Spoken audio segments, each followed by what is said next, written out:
Doctora Rosés, por favor, que nos cuente un poco lo que vamos a hacer con estas alternativas terapéuticas posibles.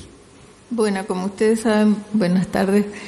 Como ustedes saben, la Argentina fue uno de los primeros 10 países en adherirse al llamamiento de la Organización Mundial de la Salud para el desarrollo de un protocolo estandarizado universal que va a aprobar 4 esquemas diferentes de tratamiento. Aquí la Argentina ya ha avanzado en la entrega del protocolo para la revisión del ANMAT, porque esa, de acuerdo a la ley nacional, debe regular los ensayos clínicos controlados, y también para la revisión del protocolo por parte del Comité de Ética, en este caso el Comité de Ética del Hospital Posadas, que es uno de los más funcionantes y fuertes reconocidos en el país. También se ha definido el punto focal en el Ministerio, que es la viceministra, la doctora Carla Bisotti, y el coordinador del estudio, que es el doctor Gustavo Laparto. Y por otro lado, está comenzando a identificarse, de acuerdo a los requerimientos, con base en la experiencia y en la intensidad de la epidemia en el país, cuáles serían los centros que tienen las condiciones, la experiencia y la demanda para sumarse a este estudio. Es un sistema muy fácil, con un protocolo muy sencillo, informático, que debe ser llenado, y por lo tanto se están evaluando los criterios, con ese criterio los servicios que se van a incorporar. La intención de la Organización Mundial de la Salud es que se sumen la mayor cantidad de países posible y la mayor cantidad de servicios que reúnan las condiciones posibles para que esa cantidad de datos tan grande pueda ser procesada rápidamente y poder indicar cuáles son los tratamientos más efectivos y más seguros. La Organización Mundial de la Salud diseña este estudio porque no hay ninguna evidencia clara de cuáles son las drogas eficaces para tratar esta enfermedad.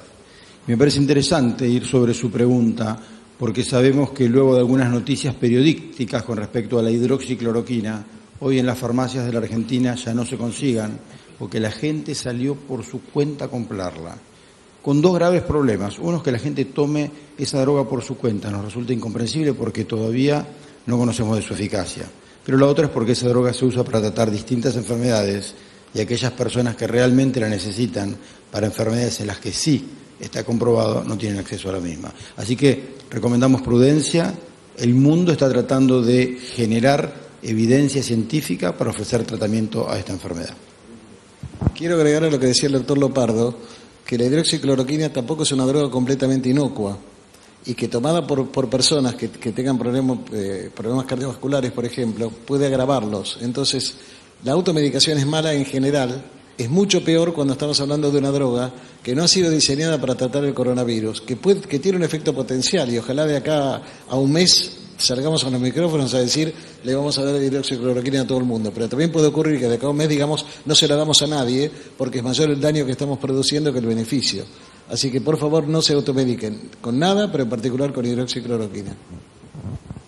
Quería tomar la parte de las preguntas que hacías sobre la restricción de los grupos más vulnerables. En principio, el aislamiento desde el día 20 de marzo es para toda la población, excepto aquellos que cumplan con servicios esenciales, en los cuales están las autorizaciones para cumplir con sus tareas habituales, y en la sugerencia dada por el grupo, en la prolongación que se tome, debe continuar de la misma manera. No habría, en principio, nadie que pudiéramos en este momento cambiar para sostener lo que estamos evaluando en principio que es necesario hacer. Por lo tanto, independientemente de la fecha, como preguntaba su colega, de cuándo sería, que el doctor Ginés evidentemente mencionaba que es una decisión que finalmente será dada por el señor presidente, lo concreto es que de continuar ahora y hasta cuándo, tiene que continuar de la misma manera, tiene que ser muy férreo, absolutamente muy férreo, y después se verá en diferentes momentos de este aislamiento, porque puede tener diferentes fases, qué cosas puedan ir como pequeños grifos abriéndose o no, pero en este momento creemos en principio que los grifos siguen todos cerrados tal cual hasta el momento en que estamos hablando. Otro punto con respecto a la pregunta inicial de la periodista del pico. Ustedes tienen que saber que hay dos aspectos en el pico que son lo que tratamos de modificar: la altura y el momento. La altura y el momento. Entonces mucha gente pregunta si el pico va a ser en mayo, si el pico va a ser en junio, si el pico va a ser en abril, pero lo importante también es la altura del pico. Por eso el concepto de achatar es bajar la altura del pico y extenderlo en el tiempo. Son dos conceptos.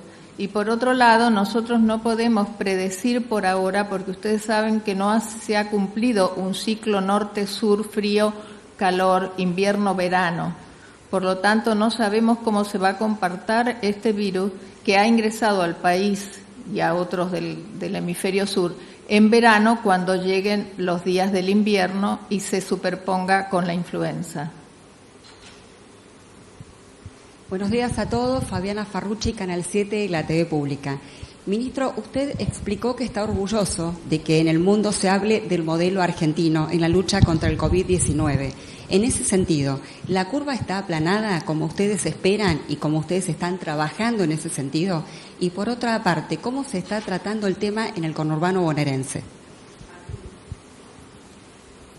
Sí, eso obviamente, bueno, mire, si usted quiere, la pandemia es una realidad mundial y lo vemos todos los días en televisión.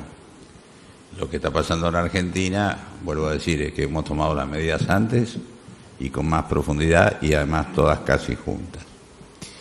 En ese aspecto, la evolución y lo que sigamos haciendo es como lo venimos haciendo, día a día, mirando todos los indicadores, respetando todas las opiniones y tomando todas las decisiones de manera concertada.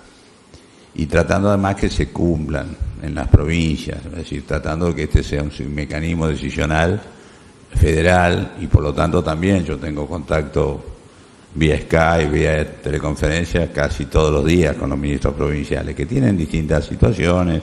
Hay situaciones donde tienen menos complicada la infraestructura, otros que la tienen más y otros que a su vez están en un momento distinto de la evolución de la enfermedad o de la pandemia.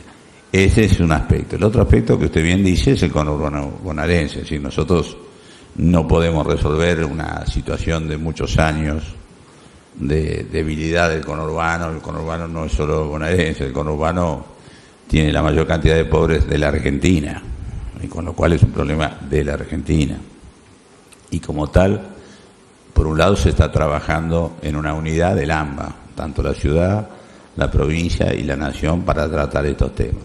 En segundo lugar, uno de los temas que se habló hoy bastante es cómo buscar la vulnerabilidad de estos grupos que tienen, obviamente, es mucho más difícil cumplir un aislamiento que puede ser barrial, pero es muy difícil que sea un aislamiento domiciliario, y sobre todo cómo proteger a los más vulnerables, que como siempre son los mayores de una edad. De hecho, estamos permanentemente buscando alternativas y por supuesto mirando permanentemente a todos, pero particularmente a los grupos más vulnerables. Y en el conurbano esta vulnerabilidad existe y sobre todo la magnitud del problema. No es solo el problema, es la magnitud del problema en el conurbano, lo que siempre ha sido un tema y por supuesto lo es también.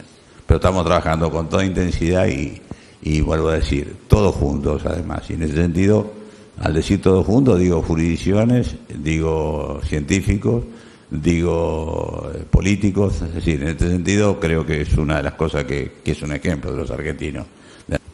Hola, muy buenas tardes. Sabrina Leopardo Chemen para Crónica TV. Quería saber a qué punto hay que llegar para que se termine la cuarentena y que cuando se termine no se arruine lo logrado con nuevos contagios, con la curva nuevamente arriba. Esa es una pregunta bien clara, por supuesto, y por eso le digo que eso no se lo podemos